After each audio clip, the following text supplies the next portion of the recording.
MQM Pakistan के फारूक सत्तार की जानिब से 18 निकाती माहिदे पर अमल ना होने की सूरत में दी जाने वाली जो शदीद एहतजाजी तहरीक है और जो SOS कॉल है, उसके बाद वफाकी इत्तेहाद का मुस्तकबिल क्या होने जा रहा है? क्या समझते हैं, क्या MQM और हुकूमत जो है वो एक पेज पर रहेगी, या जो MQM का मौक़िफ़ है शदीद एहतजाज का वो प्रैक्टिकली हम होता हुआ भी देखेंगे? देखिए, इस तरह है कि जुल्फ़िकार भुट्टो साहब ने उनके खिलाफ जो इत्तेहाद बनी थी, मेरे ख्याल में MRD वगैरह जो बनी थी, उसमें जो मुख्तलिफ पार्टी थी उसके बारे में जुल्फ़िकार अली भुट्टो ने कहा था ये 9 बिलिए हैं और इनको दुम से बांधा हुआ है और इन सब का रुख अलग अलग करके है। अब दुम से किसने बांधा हुआ था?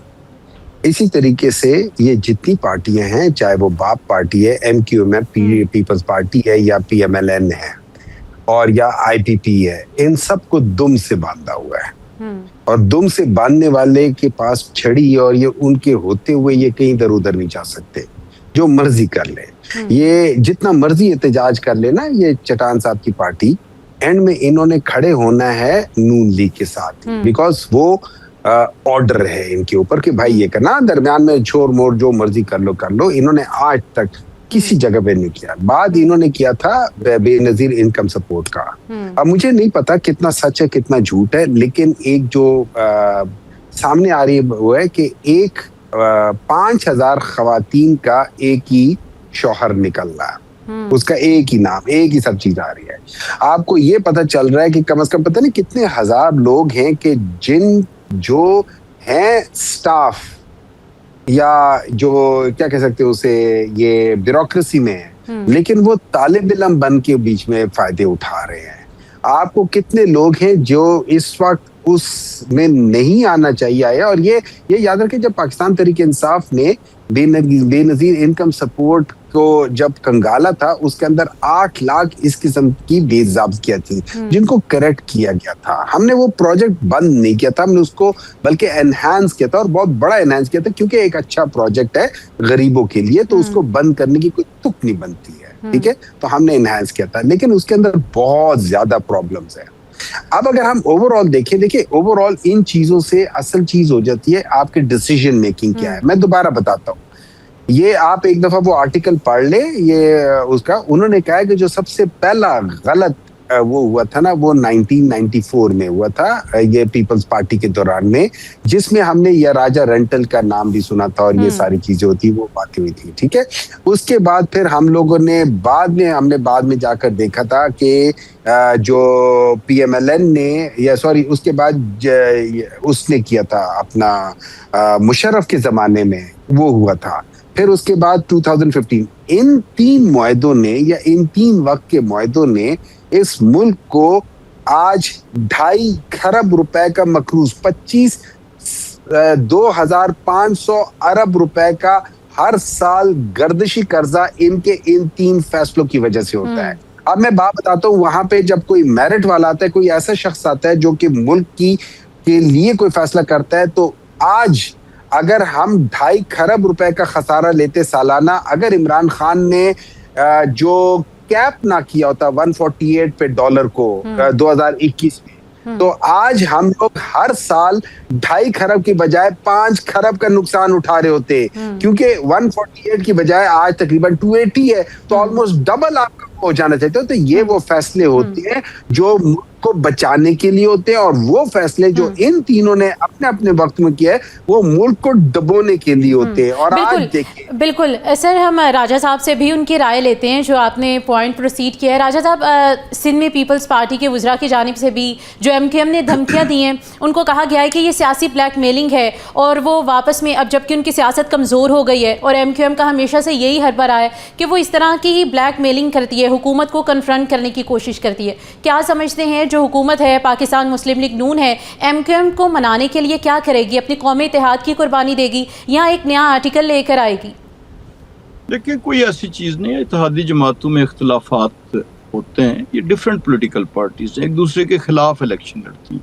पाकिस्तान पीपल्स पार्टी और PMLN ने, और for that matter even MQM ने अपने अपने कैंडिडेट फाइल किए, अपना अपना इन जमातों का मंशूर था, उनका मुआशी मंशूर मुख्तलिफ है, उनका बल्दियाती मंशूर में चीज़ें डिफरेंट हैं, उनका ओवरऑल जो एक हुकूमत का में अपने टारगेट्स अचीव करने के जो तरीके कार दर्ज है अपने अपने मंशूरों में वो डिफरेंट है। इससे कोई अगर तवक्कुआत लगाता है तो फिर तो वही बात याद आती है कि वो हजारों ख्वाहिशें ऐसी कि हर ख्वाहिश पे दम निकले। बिल्कुल। या आप अगर अंग्रेजी में कह दें तो इफ wishes were horses तो beggars would have been the riders। या अगर दूसरे हिसाब में यकीन उनको भी नहीं है जो इस किस्म की अफवाहें उड़ाते हैं, क्योंकि फिर वो शेर याद आता है कि मिसरा के खुशी से मर न जाते अगर एतबार होता। तो ये सारी कहानियां जो हैं वो उसमें से बनाते हैं। बाकी तो ये है कि देखें जैसे बजट की बात हो रही थी तो बजट के पास करने में जितने जोर की आवाज़ जो है किसी बजट पे यस की मैंने जो है वो लगाई थी, उतनी ही आवाज़ जो है वो अखवंद चटान साहब की पार्टी के मेंबर्स ने भी लगाई थी। और जिस तरह मैंने दायां हाथ खड़ा किया था इसी तरह इनके मेंबर्स ने भी किया था। ऑब्वियसली हमारे दरमियान इख्तलाफात जरूर बजट के मामलात पे होते हैं कि जी ऐसे होना चाहिए, फिर अल्टीमेटली वो उनको बैठ के रिजॉल्व किया जाता है। The same is true for MQM, the same is true for PPP। तो इसलिए इसमें कोई ऐसी चीज़ नहीं है, कोई नई चीज़ नहीं है कि जिसकी बुनियाद पे कोई अपनी उम्मीदों का महल या ख्वाबों की जो है वो ताजमहल तामीर करे।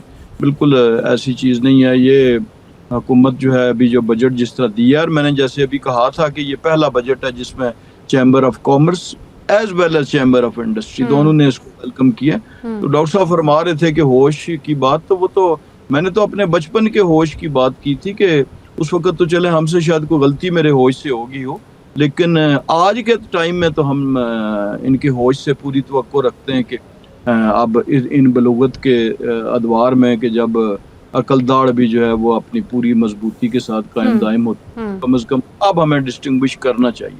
चलिए अब तो बिल्कुल देखने की ज़रूरत है। और सर अब तो हम यही कह सकते हैं कि होश संभाल लेना चाहिए, बिकॉज़ ये एक हाई टाइम है। अखवंदज़ादा साहब भी हमें सुन रहे हैं, उनको भी शामिल गुफ्तगू करते हैं। अखवंदज़ादा साहब, इस्तेकाम पाकिस्तान पार्टी आम इंतखाबात में 5 उम्मीदवारों को साथ में लाकर 7 नशिस्तें हासिल कर ली हैं और अब आज़ाद कश्मीर के जो कि इलेक्शन होने जा रहे हैं बहुत जल्दी, पूरी क़ुव्वत से उतरने का इंदिया दिया उन्होंने। क्या समझते हैं वफाक की तरह यहाँ भी हुकूमत साजी के लिए एक किंग मेकर साबित होगी या फिर ज़बानी कलामी बात रहेगी और दूसरी पार्टियों का खेल बिगाड़ने वाली स्पॉइलर बनेगी? क्या समझते हैं आप? देखिए जी, इस्तेकाम पार्टी ने गिलगित बल्तिस्तान में भी इलेक्शन लड़ा था और एक सीट नहीं जीता था। बाद में इसमें जो लोग शामिल करवाए गए जो आज़ाद जीते थे वो हो सकता है, लेकिन अब जो पाकिस्तान की जो जिंजी हैं, पाकिस्तान की जो यूथ है, नौजवान है, अब उन्होंने फैसला किया है कि हम कारकर्दगी की बुनियाद पे वोट देंगे। हर पार्टी इक़्तिदार में रही है, हर पार्टी ने अपना किरदार अदा किया है और कश्मीर में भी वहाँ के लोग पढ़े लिखे लोग हैं और वो देखेंगे कि किसका किरदार क्या है, इस बुनियाद पे वोट देंगे। डॉक्टर साहब ने, हुमायूं साहब ने 2 बातें की। एक तो कहा कि ये जो सारी पार्टियां हैं बिल्लियों की तरह इसकी दुम बांधे गई हैं। तो डॉक्टर साहब, हमारा दुम तो बांधा नहीं गया है। जब इलेक्शन हुआ और पोजीशन मैंडेट इस तरह का आ गया कि 2 पार्टी मिलकर हुकूमत बना सकते हैं, एक पार्टी अकेले में हुकूमत नहीं बना सकते हैं, तो हमने फैसला किया कि अगर हम किसी पार्टी के साथ शामिल नहीं होंगे तो दोबारा इलेक्शन होगा और हमारा मुल्क के जो इक़्तिसादी हालात है, जो अमन व अमान की सूरत हाल है, ये मुल्क एडवेंचरों का मुतहम्मिल नहीं हो सकता है। तो हमने फैसला किया कि अददी अक्सरियत PTI का ज़्यादा है, तो हम अगर PTI हुकूमत बनाना चाहे तो हम हुकूमत में तो शामिल नहीं होंगे, लेकिन हम अपना वोट PTI को देंगे हुकूमत साजी के लिए। अच्छा। लेकिन आप क्या करें कि इन लोगों ने अपना दुम जो है वो बांधा है वहाँ पे कि कहते हैं कि हम तो सियासतदानों से बात नहीं करेंगे, हम तो सियासतदानों से हाथ नहीं मिलाएंगे, हम तो बात करेंगे DGI के साथ, हम तो हाथ मिलाएंगे आर्मी चीफ के साथ। तो दुम किसका बांधा हुआ है?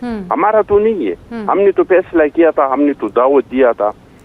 दूसरे उन्होंने कहा कि इमरान खान साहब के पॉलिसियाँ, तो इमरान खान साहब के दौर में हुकूमत आखिरी दिनों में हम हर रात टॉक शो इस बात पे कर रहे थे कि खुदा न ख्वास्ता पाकिस्तान कल बैंकरप्ट होने वाला है, परसों बैंकरप्ट होने वाला है, और ये हम नहीं कह रहे थे। इमरान खान साहब के अपने वजीर खारजा ने कहा, वजीर खजाना ने कहा कि मुल्क तो बैंकरप्ट हो चुका है, सिर्फ ऐलान करना बाकी है। खुद FBR के चेयरमैन शफर जैदी ने कहा कि मुल्क तो बैंक करप्ट हो चुका है, सिर्फ ऐलान करना बाकी है। चलो वो तो छोड़ दे। पुख्तनख्वा में 13 साल से इन लोगों का हुकूमत है। जब से पाकिस्तान बना था, जब अवामी नेशनल पार्टी और पाकिस्तान पीपल्स पार्टी का मुश्तरका हुकूमत पुख्तनख्वा से ख़त्म हो रहा था, तो पुख्तनख्वा सूबे में ये 75 साल में इस पे कर्ज आता 13 अरब रुपए। और जब पीटीआई का हुकूमत आया तो वो कर्जा 13 साल में 1000 अरब तक पहुंच गया है। न कोई किसी यूनिवर्सिटी का नाम ले सकता है, न कोई हॉस्पिटल का नाम ले सकता है, न कोई सड़क का नाम ले सकता है। और करप्शन के ऐसे दास्ताने वो भी हम नहीं सुना रहे हैं, अपोजिशन से किसी जमात ने नहीं कहा है।